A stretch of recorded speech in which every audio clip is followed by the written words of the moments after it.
So one mistake I see a lot of language learners do is to try to learn the words like this. So you have your words that you want to learn, you have the translation. This has been my German notebook for a while. For example, a word I have here is beauftragen, which means to assign somebody. So a lot of you go beauftragen, assign somebody, beauftragen, assign somebody.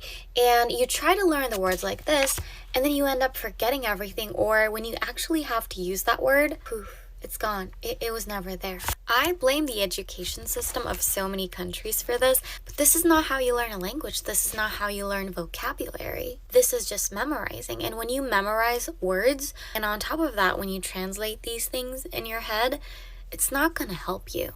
So as you can see, for every word that I put down here, I also have an example sentence. And for beauftragen, I have Ich wurde beauftragt, die Stimmen zu zählen. So before I read that sentence, I didn't really know how to use this particular word. Like in what context? Assigning somebody. Do I mean assigning somebody to do something? When do I even use it? But after reading that sentence, I understand that, for example, I can use this word in a situation where I or somebody was responsible for a task. Now everything makes so much more sense. Also, by reading this sentence and sentences like this, I, or my brain, kind of sees this word in its place. I just process it in German. Now I don't have to translate it. In my head, I don't go beauftragen, assign anymore. I don't do that.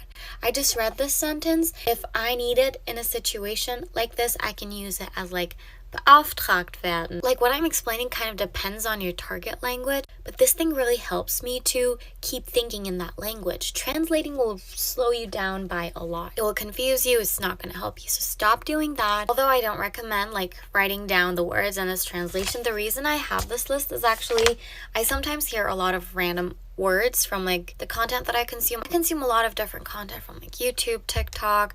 I read books in my target language. My devices are in my target language. So like I sometimes see a random word that I don't know or I think I don't quite understand and I note them down. I collect them here just so like I don't really lose them, but always with example sentences, preferably different than how I saw them in the first place. So don't forget to follow me for more language learning tips. Bye bye.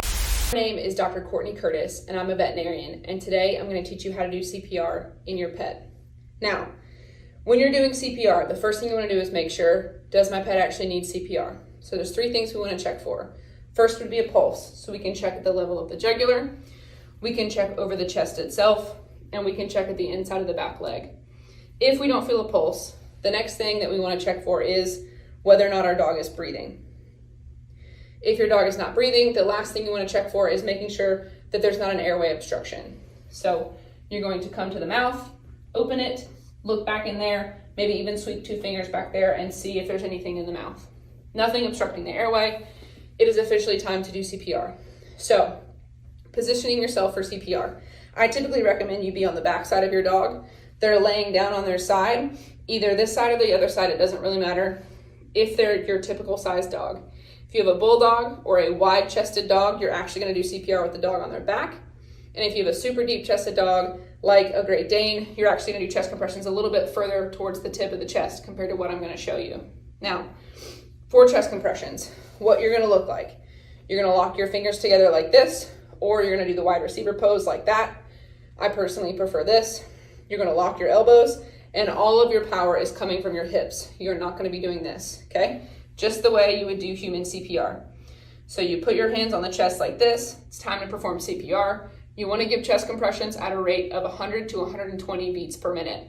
Ironically, the same pace as Baby Shark. So you begin chest compressions. Baby shark, do do do do do do do. Baby shark, do do do do do do do. Now, when you're giving these chest compressions, you want to make sure that you're compressing the chest a third of the level of the chest with every compression. So the main focus of the chest compression is consistency. So making sure that each rep is the same, the rate, making sure that you're doing it fast enough, and then lastly, you want to make sure that you're putting enough pressure into that press every single time. Now, rescue breaths. I personally feel that if you are by yourself, chest compressions are the most important thing, and you will not provide rescue breaths. Some literature says 30 chest compressions, 2 rescue breaths. You can do your own research and decide what you'd like to do. I personally, like I said, if you're by yourself, chest compressions come first. If you have a friend, while you're doing chest compressions, your friend can be giving rescue breaths. Rescue breaths are gonna look something like this. So you're gonna get your dog's face. You are going to close their mouth.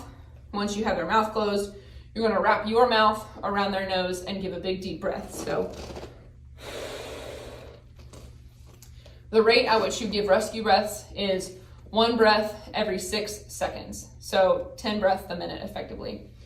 The person doing rescue breaths, do not get caught up in the person doing compressions because you're gonna start giving like 100 breaths a minute. 1 breath every 6 seconds, okay? After 2 minutes of CPR, either if you're by yourself, chest compressions, if you have a friend, chest compressions and rescue breaths. After 2 minutes, you are going to stop what you are doing and you are going to assess your pet. Do they have a heartbeat? Are they breathing? So you're gonna stop, check for a pulse here, wherever you need to check for a pulse at. If you don't feel a pulse at the same time you're watching the chest is not rising and falling, you go right back into CPR, okay? If there is even remotely a question as to whether or not you should be doing CPR, so you're not sure if you feel a pulse or not, just jump back into CPR. I'd rather you do it and not need it than need it and not do it, okay? That entire check of whether or not your dog is breathing or has a pulse every 2 minutes, that should take you less than 10 seconds. If you have a friend, in those 10 seconds, you and your friend should be switching. So your friend comes over here and does chest compressions, you go to doing rescue breaths. And again, CPR is very stressful. Try to calm yourself down with the rescue breaths, okay? 1 breath every 6 seconds, all right? This is obviously CPR in a non-hospital setting. In a hospital setting, it's gonna look a little bit different, but effectively, should you ever need CPR, this is how you perform CPR on your pet at home. The same rules pretty much apply for a cat, just think of it as a cat or small dog. You're gonna do the chest compressions just as I showed you with them on their side.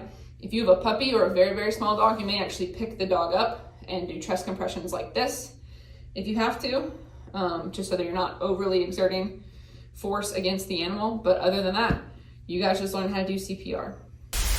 I'm an ex-Apple employee. This is my honest opinion on our products. It's the same as the 13, just without that full notch. This phone, the 13, and this, same shit. They made that because they didn't want the mini. No one wanted the mini. I liked the mini. So yeah, 14 kind of sucks. This is the cheap iPad Air. Not bad if you want to draw. If you want shit for work, this is just as good. Just if you don't mind the button. And it is pretty much $120 cheaper for a button. Same pencil. Everyone says this is faster. It is not that much faster. Okay, you're lying to yourself. This is easier. If your phone isn't big enough, you want an iPad and you want to draw. You want an iPad and you want to draw professionally. It's the iPad Pro 12.9. This is when you want an iPad Pro, you want to draw professionally, and you want to carry around a 13-inch MacBook screen. Just a screen. It is nice for drawing. If you're going to do drawing professionally, I would get the 12.9. It's a great display. I think the Apple Watch is a piece of shit, so we're not even going to get into that. Waste of money. This is fine. It's just the normal Apple Watch. It just has the Nike swoosh on it. Doesn't cost more.